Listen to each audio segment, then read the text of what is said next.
খারিতা সেবা ফাউন্ডেশন জয়পুরহাট খেতলাল উপজেলার বড়তরাই ইউনিয়নের অপরিচিত একটি গ্রামের নাম খারিতা সেবা ফাউন্ডেশন একটি অরাজনৈতিক সামাজিক সেবামূলক সংগঠন যা সমাজের অসহায় দরিদ্র বিধবা প্রতিবন্ধী মানুষের পাশে দাঁড়িয়ে তাদের সাহায্য করাই এই সংগঠনের মূল প্রতিপাদ্য।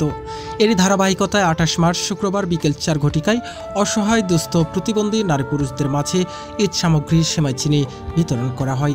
কালাই উপজেলা নির্বাহী অফিসার শামীমা আক্তার জাহানের আর্থিক সহযোগিতায় ও খারিতা সেবা ফাউন্ডেশনের সার্বিক তত্ত্বাবধানে ঈদ সামগ্রী বিতরণ কার্যক্রম পরিচালিত হয়। গ্রামের অসহায় মানুষগুলি, সেই সাথে সমাজে যারা নিজের কষ্ট কাউকে প্রকাশ করতে পারে না, সেই সকল ব্যক্তিদের নিয়ে খারিতা গ্রামের সাংবাদিক রাশিদ ইসলামের বাড়ির সামনে এই ঈদ সামগ্রী বিতরণের আয়োজন করা হয়। এ সময় ফাউন্ডেশনের প্রধান হামিদুল ইসলাম বলেন, আমরা চেষ্টা করছি সমাজের অসহায় মানুষের পাশে দাঁড়ানোর জন্য, তবে আশা করা যায় আগামী বছর আমরা এর চেয়েও আরও ভালো কিছু করার চেষ্টা করব। আপনারা আমাদের জন্য দোয়া রাখবেন। এদিকে সাংবাদিক রাশিদ ইসলাম কালাই উপজেলা নির্বাহী অফিসার শামীমা আক্তার জাহানের প্রতি কৃতজ্ঞতা প্রকাশ করেন।